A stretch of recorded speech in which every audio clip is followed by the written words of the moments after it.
Every week we visit with our good friend Sheree Clark from Fork in the Road, and she's always introducing us to some new things, and I know just ways you can ramp up your health and well-being. And from the looks of things here on the desk, looks like she's bringing out something new for us to try. And before the camera's even turned on, she points over and goes, "This was an experiment." So we feel like the guinea pigs here. So well, perfect. You've been over the course of the last couple of weeks introducing an item to us or an ingredient and saying, let's see if we can work this into your diet to make healthier choices. So what are we going to specifically incorporate today? Well, today we're going to be using jicama. Jicama? Which a lot of people mispronounce when they see it written because it's J-I-C-A-M-A. So it looks like Jicama or whatever. It's jicama. Jicama. And this is jicama right here. See, that's the biggest issue I have is normally when I see jicama or I purchase jicama, it's like this. I don't always recognize it when it's in its true form or necessarily how do I slice that darn thing up? Because it's in the category of like a potato, correct? It's a tuber, yep. And it's very starchy like a potato. They're Mexican and they come from Mexico, and they're prevalent in Mexican cooking. So the other thing about them is that if you're looking for them in the store and can't find them in a traditional supermarket, they're inexpensive and fresh and abundant in the Mexican markets. Oh, they are? Yeah. Okay. So if you're needing things that are specific to ethnic cooking, cilantro would be another thing you can buy there that are inexpensive, limes and so forth. So that's a good tip. Okay. One for your budget and two for freshness, because this is a beautiful fresh jicama. And so when you're picking them out, what you're going to be doing is you're going to be looking for jicama that looks like this. There's a smooth surface. It doesn't have a lot of pocks in it. It doesn't have mold growing on it. It's not shriveled. It's a really nice surface looking like that. So and they can come in different sizes. This would be considered a small one. Mm-hmm. They could get as big as this. All right. People ask me, why would you buy a particular size? And some of it has to do with how much you're going to be using in a recipe.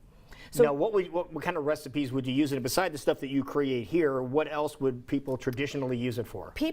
A lot of people cook it, but because you know that I don't cook my food, so I always am eating it raw, and I really like it that way. But cooked is it's a popular thing. It's used often in soups and stews and that instead of potatoes, you use that. Okay, yeah, got and so it adds a nice little crunch. But it's also a great snack when I am lucky enough to go to Mexico on vacation. Like you can buy this in the market, and they usually have like a little salt or spice packet that you put on, and that's how you eat it. It's exactly just like that. right. So if you look here, I cut one open for you so you can see what it looks like inside. It really looks like a potato. It does. The thing to know is the skin is really thick. You want to get all of this skin off of that. So what I use is a knife rather than a vegetable peeler, and it just makes it a lot easier. Okay. Yeah, okay. It's pretty thick. You don't want to eat it.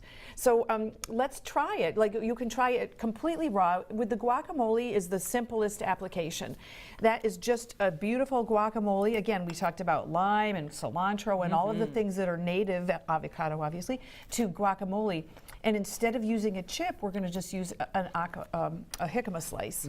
And that is a nice, it's got the crunch, because really the chip is a carrier for the dip. Yeah, what does it taste like by itself? Because you've told us many times, you're not necessarily eating bad things when you enjoy a great dip like a guacamole. It's the chip that you're eating. Right. That's the unhealthy portion. And so if you can switch that up by something that's delicious, that has that crunch, you're just taking that healthier step. You're sleuthing. No, it tastes like a sweet radish. Yeah, very good. Exactly what it tastes like. It's got a little kind of an apple taste to it, a little hint of that. Apple crunch to it as well. Yeah, I really like it. It's not as starchy or as, like some people like to eat raw potatoes. I don't. This is nowhere near as starchy as potatoes. No, it's not. But if you leave it in the refrigerator cut like this, it will develop that starch. It'll turn into sugar. Really? So you really kind of, when you're use it right away. When you're deciding which size to buy, don't get such a huge one thinking, oh, this is great, they're on sale. Get a lot of smaller ones and then just don't cut them open. Got it. Now, besides the raw version, you have things that look like French fries. Yeah, there you go. Okay, so like when you were talking about Mexico, what I did there was I just took some spices. And these are the spices that I've used predominantly in making this. Where obviously there's going to be salt because there's got to be salt in French fries. I used a little bit of onion powder, a little bit of chili powder, and then just a tiny little drizzle of olive oil to make it stick. Oh, to make the spices stick. Okay. Correct.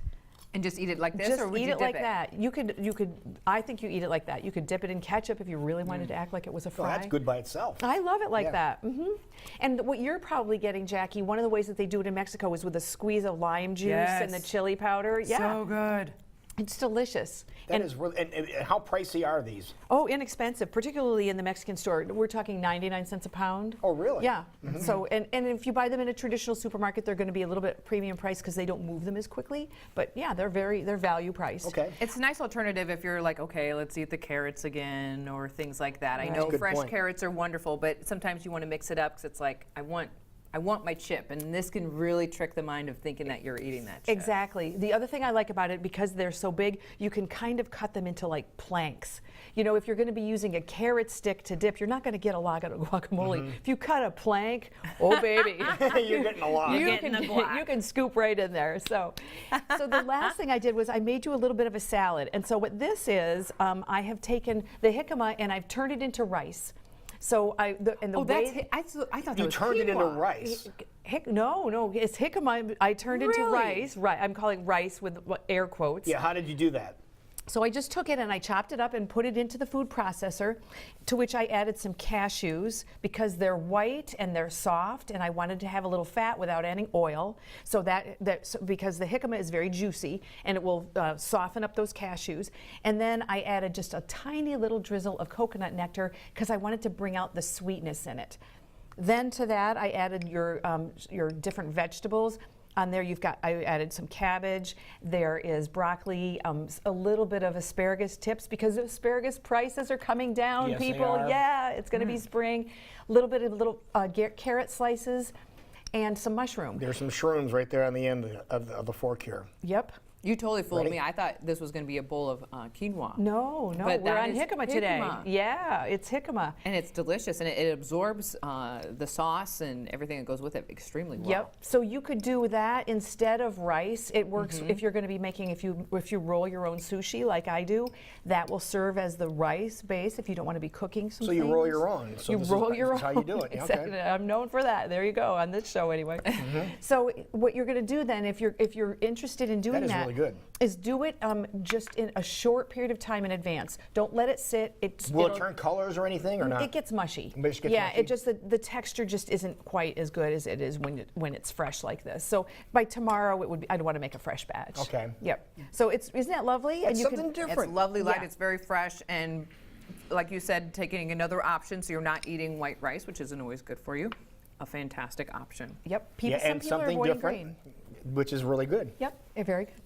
All right, There you perfect. go. Jicama. Now, if Check it people out. want to follow Who knew? along with some other ideas you might have, Absolutely. So you would go to fork-road.com, or you can drop me an email at info@fork-road.com. I'm loving sharing with people, and if I can remember what I put into the sauce, I'll have the recipe for people.